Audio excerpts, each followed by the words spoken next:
É um curso técnico. Né? Aí, professor voltou. E a gente estava acertando aqui uns detalhes aqui. Vocês têm alguma dúvida? Querem? Quem respondeu a sua pergunta da fase pós-analítica? Por enquanto, ninguém. Que isso, gente? Ninguém até agora. Estou esperando. Professor, por favor. Qual a pergunta, professor? Pergunta. Por que a fase pós-analítica não tem tantos erros mais? Eu acho que é porque já foi feito as partes, né, as etapas, e já vai para a mesa do médico para ele assinar. Eu acho que já foi feito lá na coleta, já foi feito tudo certinho. Na fase analítica já foi feito tudo certo. Na fase microscópica já foi feito tudo certo também. E vai para a mesa do médico para ele. O que é a fase pós-analítica? A fase pós-analítica é a fase do laudo.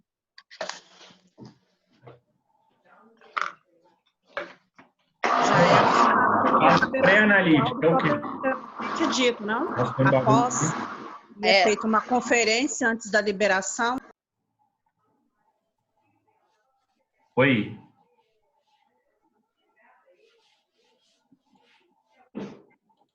Após analítico, nós temos a emissão dos laudos, não é isso? Uhum. A pré-analítica é o quê? Vamos tentar estruturar isso aí. Fase pré-analítica é o quê? É o começo e após é o final? Uhum. A pré-analítica é tudo que precede... A pré-analítica vem desde a recepção, transporte... Tá falando muita gente ao mesmo tempo, eu tô me embolando aí. A fase pré-analítica é a fase que precede a realização do exame. Então, tudo que a gente prepara antes é realizado na fase pré-analítica. Então, desde a ida do paciente ao médico, instrução dados ao paciente, o cadastro do paciente, as informações ali que devem ser coletadas, as informações de cadastro. Aí nós temos a coleta do exame, propriamente, seja uma análise de citopatologia ou de análises clínicas convencional. A coleta propriamente, entendeu? O preparo dessa amostra, se ela deve estar refrigerada, acondicionada, porque tem laboratório que a coleta é longe, é distante, então se ela não vem rápido para o laboratório, ela deve ser acondicionada corretamente. O transporte dessa amostra também deve ser verificado de forma que não esteja em contato direto com gelo, por exemplo. É uma das verificações que devem ser feitas. Então, observem aí que são várias situações da fase pré-analítica, entendeu? Então, além disso, como são várias situações diferentes, para cada situação é um público diferente. Por exemplo, na consulta com o médico, é o médico e o paciente. No laboratório, é um atendente com o paciente. Na coleta, é um técnico de laboratório com o paciente. No transporte, é o técnico de laboratório com o motoboy. Então, olha o tanto de gente que está envolvida nesse processo ao mesmo tempo. Entenderam? Então, isso faz com que uma grande quantidade de pessoas envolvidas. E a gente sabe que nós, pessoas, nós somos humanos e nós cometemos erros. Né? Isso tá diretamente associado a gente. Então, como são processos ainda manuais, esses processos eles correm risco de cometerem erros acidentais ou até erros de propósito, né? O funcionário ele não está satisfeito com o seu trabalho, com a sua atividade, então ele faz de qualquer jeito para descontar no chefe, entendeu? Então isso tudo está associado a fase pré-analítica, entendeu? Então, isso faz da fase pré uma área crítica nesse sentido, de que todas essas áreas elas estão interligadas de forma manual devido a situações manuais. E aí, quando a gente faz um erro, né, quando vem um erro de uma fase pré-analítica, a chance desse erro ser aumentado, ser potencializado, ele é muito maior. Ele é muito maior e pode causar problemas maiores para o paciente, que é o interessado final nessa situação, entendeu?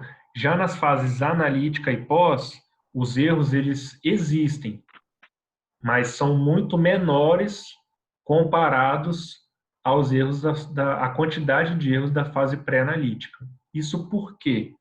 Porque na fase pré-analítica, desculpa, na fase analítica, a automação nesses exames ela já está assim, bem intensificada, entenderam? Então, a gente já tem máquina para fazer praticamente todos os exames, né? A maioria dos exames são realizados de forma automática em algum equipamento, né? A necessidade da interferência humana, ela tem diminuído a cada dia, né? Isso varia muito de acordo com a realidade do laboratório, né? Mas o laboratório ele também pode optar por terceirizar a análise desse material. Então, a fase analítica ela acabou sendo muito automatizada. Então, isso faz com que a interferência humana seja muito menor. Entenderam? Vocês estão ouvindo? Estou falando sozinho? Estamos. Estão ouvindo, né? Estamos ouvindo. Show. Beleza. Estamos ouvindo, professor. Bacana. É porque eu fico falando, eu me engato uma marcha aqui, eu não sei se vocês estão ouvindo ou não, mas então tá. Então, a fase analítica, ela tem essa questão, que ela foi com o passar dos anos, muito automatizada, né, a chegada de muitos equipamentos, e a máquina, ela tem um grau de confiabilidade, de execução, muito maior do que a nossa. Né? Nós não somos palhos para as máquinas, nesse sentido, né, para as máquinas analíticas. Então, isso faz com que a fase analítica, a quantidade de erros analíticos caia consideravelmente. E já na fase pós-analítica, é uma fase curta, né, que é o quê? A fase analítica, eu falei antes, né, a fase pré-analítica é a fase que precede a realização dos exames. Na fase analítica, é a fase que ocorre a execução da análise propriamente, né, é fazer o exame chegou na área técnica, está centrifugado e está pronto para começar a fazer a análise. Então, essa é a fase analítica, né, até a elaboração do resultado. E aí, a fase pós-analítica é tudo que sucede à realização do exame. Então, depois que eu terminei o exame, o que vem a partir daí? É o quê? É a entrega do resultado para o paciente, é a entrega do resultado para o médico, é a ida do paciente para o consultório. São essas fases que estão depois da realização. E aí, o que contempla o laboratório é, muitas das vezes, a entrega do resultado para o paciente ou para o médico. E aí, um erro comum é o quê? É chegar dois pacientes, eu entregar o resultado do Joãozinho, na verdade, é da Maria, e da Maria entreguei o resultado do João. O comum, um erro de pós-analítica, é a troca alterada, né, desses pacientes. Então, o erro nessa fase, são poucos erros, mas são erros grotescos, né? São erros que vão impactar tão mal para o laboratório e para o paciente, né? Porque ele vai estar recebendo um laudo de uma outra pessoa, né? Um resultado errado e que pode comprometer o seu tratamento, a sua análise, entendeu? Então, isso é muito complicado, né? Entregar resultado errado para o paciente, não adianta nada a gente ter feito uma pré-análise perfeita, tudo certinho, orientou, cadastrou correto, instruiu o paciente corretamente, coletou, fez o transporte correto, fez a análise correta, para chegar no final, em vez de eu entregar para o paciente A, eu entrego para o B e vice-versa. Então, os erros nas áreas de um laboratório, eles são muito críticos. Por quê? Porque a gente está lidando com vidas. A gente não está lidando com sapato, não está lidando com detergente, não está lidando com outras coisas que não é que são menos importantes, mas o erro delas, elas impactam menor se tratando, comparando com a área de saúde. É a sua mãe que está ali, é seu pai, é o seu irmão, é você que está ali querendo saber o seu resultado. E aí, quando você, né, percebe que o seu resultado foi entregue, é o resultado de outra pessoa, isso deixa o paciente doido, né? Eu não ficaria, você não ficaria, vocês? Né? Eu ficaria péssimo, né? De saber, pô, que laboratório é esse que faz esse tipo de situação? Que é constrangedor, né? Então, é uma responsabilidade nossa muito grande em estar sempre comprometidos com o nosso trabalho. Né? Nós estamos lidando com vidas. Nessa é a nossa área de atuação. E o mínimo que o paciente espera é o quê? É um resultado correto, no tempo que ele pediu, né, no prazo acordado, e que a experiência dele seja uma experiência boa, né? Que seja tratado com humanismo, de uma forma humanizada, até porque o paciente ele está numa situação que pode ser uma situação debilitada, né? Ele está fazendo algum exame, né? Ele está suspeitando de alguma doença, de algum problema que ele pode estar passando na vida dele. Então ele está com a cabeça toda doida, né? Ele está surtado, dependendo com a situação da vida dele, né? Seja positivo ou seja negativo. Um beta-HCG, por exemplo. A mulher está indo para o laboratório para saber se ela está grávida. Então, será que a mulher está querendo ter esse filho? Será que ela não está querendo ter esse filho? Então, é um mix de emoções do paciente muito grande. Entendeu? E isso tudo está a gente ali trabalhando, né, da melhor forma possível. Então, a gente deve ter um nível de concentração completo quando a gente está trabalhando. Entenderam? Então, se o colaborador, um colega de vocês, ele não está satisfeito com a sua atividade, com o seu salário, com a forma que ele trabalha, a atividade, ele nunca deve jamais descontar isso no paciente, entendeu? É uma questão de ética, né? É uma questão assim, porque a gente está trabalhando, lidando com vidas. O paciente, ele não tem nada a ver com os problemas seus, com os meus problemas, com os pacientes do laboratório. Quem tem que resolver isso é o paciente, é o próprio colaborador. Se ele não está satisfeito com alguma coisa, ele deve procurar o seu chefe, procura outro emprego, faz outra coisa, mas não desconte a sua raiva, a sua insatisfação no paciente, entendeu? Porque isso é grave, né? Isso não justifica. Você está se queimando, né, por uma questão muito menor, né, por qualquer descontentamento, entendeu? Então isso deve ser muito bem abordado por vocês, entenderam? Então, se em algum momento do trabalho de vocês, da empresa que vocês trabalham, vocês não estão satisfeitos, tá com algum problema pessoal, né, pode acontecer também. Por exemplo, ainda mais nessas épocas de coronavírus, né? Teve a perda de algum ente familiar, algum parente próximo, algum amigo, né? É difícil, mas procurem fazer o trabalho de vocês da melhor maneira possível.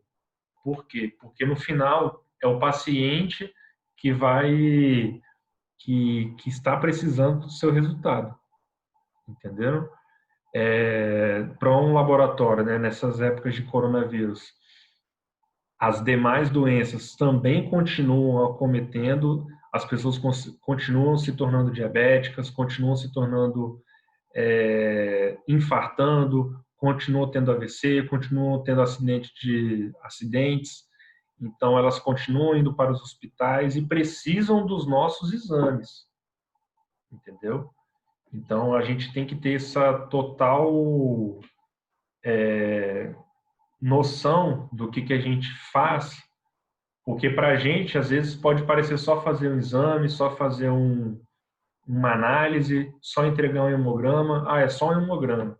Mas a gente tem que ter a total ideia de que aqui o que a gente está fazendo é lidando com vida. É uma pessoa que está aguardando esse resultado, porque pode tomar caminho para um tratamento mais rígido, pode ser um tratamento mais sucinto. Então, todos nós estamos diretamente responsáveis por isso. Eu acabei entrando nesse tema aí, né, que é também necessário, tá? Mas vocês sempre tenham essa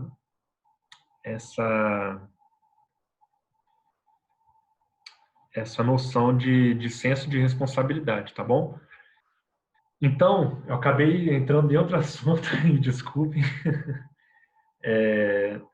A fase pós-analítica, né? Então, tem um erro, uma quantidade de erros menor do que na fase analítica e pré-analítica, mas ela também é uma fase importantíssima, que deve ser levada a sério, né? E aí, como na maioria dos laboratórios, essa entrega de laudos, ela se dá por sistemas, né? Você baixa a OS do paciente, puxa o nome do paciente, Gabriel Cremasco Pinto. Então, você puxa o nome dele, você imprime esse resultado, ou então tem agora, para diminuir as aglomerações, o paciente recebe o resultado por e-mail ou por WhatsApp. Por WhatsApp tem uma questão jurídica ainda que é muito forte, né, que ainda inviabiliza. Mas enviar para o e-mail, enviar para o paciente, né? Então, isso faz com que a fase pós-analítica ela seja uma área ainda que tenha poucos índices de erro. Então, se a pós-analítica tem pouco erro e a analítica também, a fase pré-analítica ela se torna campeã dos erros dentro de um laboratório. Mas não quer dizer que a fase analítica e pós estejam isentos desses erros. Entendeu? Eles também acontecem e também são graves. Entendeu? O que acontece é que na fase pré, a quantidade de fatores associados ela é maior, e aí um erro na fase pré, ela consegue destrinchar um erro maior para o paciente no resultado final. Tá? O que eu ia falar também mais? Acabei falando muito, hein? Vocês entenderam aí, gente? Vocês ouviram? Ouvimos.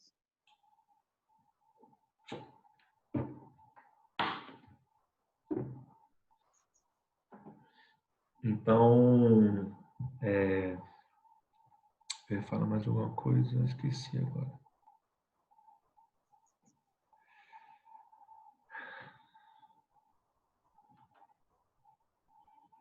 Aqui, ó. Vamos voltar para a aula, então. Depois eu lembrando, eu falo. Então, a fase da coleta, né, a coleta do material do colo do útero. Em seguida, a gente parte para a coloração, corantes específicos de GRAM, e depois análise no microscópio. Então, existem alguns tipos de descamação celular. A descamação ela pode ser de até de dois tipos, a natural e a mecânica. Então, como descamação natural, nós temos, por exemplo, a urina, a formação do escarro, a formação das fezes. São exemplos de descamações que ocorrem no nosso corpo naturalmente, né? Já uma descamação mecânica é quando ocorre alguma força, uma força contrária a esse local Então, a descamação mecânica ela é muito utilizada na coleta do preventivo, onde eu faço uma raspagem no local, e aí esse local ele vai ser raspado. Então, o que acontece no teste de Papa Nicolau, em que essas amostras citológicas são obtidas através do raspado da ectocervice e escovado da endocervice do colo uterino. Essas duas palavras que estão em negrito são termos que a gente vai abordar nas aulas futuras, tá bom? Então, a ectocervice ela é mais da parte externa do colo do útero e a endocervice ela está mais localizada na parte interna, na endocervical.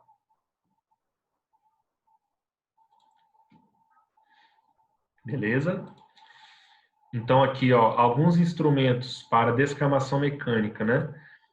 Nós temos a espátula de Aire, que é essa espátulazinha aqui, ela tem uma cor de madeira, né? Ela tem um aspecto de madeira mesmo.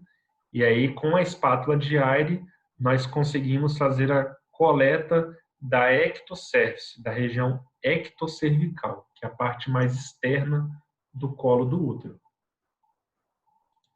E aí nós temos também a escovinha endocervical, que vai fazer, como o próprio nome já fala, a raspagem, né, a escovação da região da endocervice. Então, ela é inserida dentro do colo do útero, dentro da região endocervical, e é feita uma rotação ali para realizar essa coleta. Então, gente, algumas vantagens da citopatologia, né? A gente tem algumas vantagens. A primeira é que ela é uma coleta mais fácil, ela é mais prática, né? Ela é indolor, ela causa menos constrangimento para o paciente, ela é menos invasiva. Então, traz um menor desconforto ao paciente, essa coleta mais rápida e mais fácil. Então, isso é melhor para o paciente. Tem um menor risco de complicações, né? É só um raspado que é feito ali, então o risco de complicações é diminuído. E o custo do exame ele é bem menor comparado à histologia, à biópsia. Então, ele é indicado para essa situação de triagem, né, do preventivo do Papa Nicolau, que se a gente identifica alguma célula precursora do câncer ou uma célula cancerígena, aí sim o ideal é que seja feita um corte histológico. E aí a gente vai ver agora a vantagem da histologia. A vantagem da histologia é que a gente consegue manter a arquitetura dos tecidos, das células ali presentes. No raspado, quando a gente faz a raspagem, a gente desorganiza aquilo ali. Então, a gente não vê exatamente como estão as células no corpo. Então, no raspado, isso fica desorganizado. Já na histologia, como é feito um corte, dessa maneira que foi feito o corte é que vai estar na lâmina. Então, na lâmina, o material ele fica organizado. Eu consigo ver exatamente como as estruturas estão exatamente ali presentes. E aí eu consigo ter uma uma melhor acurácia. A acurácia é o quê? É uma confirmação melhor do exame primeiro que eu realizei, no caso preventivo. Então, a biópsia ela vem ali para confirmar e até definir o grau da lesão, né? No caso do preventivo, a gente identifica células precursoras ou identifica células cancerígenas, mas a gente não consegue pontualmente definir o grau da lesão. Já na biópsia, a gente consegue definir esse grau da lesão. E aí, assim, definindo o grau, a gente consegue definir e direcionar o tratamento do paciente. Se ele tiver um grau menor, o tratamento vai ser menor para a paciente. Se for um estágio mais avançado e um grau mais avançado, então tem que partir já para tratamentos maiores, né, que requerem um tratamento mais assíduo. Então, e o custo, né, ele acaba sendo um pouco maior pelo fato desse exame ele ser mais específico, né? A biópsia ela é realizada unicamente pelo médico patologista, a sua análise. Então, isso faz com que o custo e a acurácia do exame sejam realmente maiores, tá bom? Gente, alguma dúvida até aqui?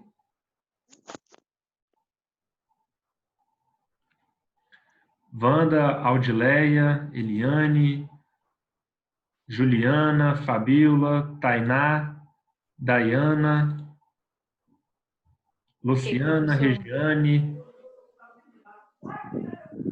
Oi? Ok, tudo certo. Tudo ok? Ei, professor, tudo certo também.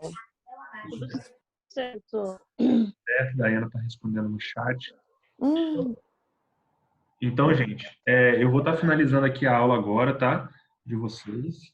Aqui no restante dos slides estão algumas atividades de fixação, tá? Aí, como eu falei, elas não valem nota propriamente. Ela é um material de apoio que vocês devem fazer durante o final da aula. E aí eu fico à disposição para tirar dúvidas para a realização dessas atividades. Beleza? Ok, professor. Então, tudo que eu falei aqui até o momento, nesse slide, é justamente para isso, né?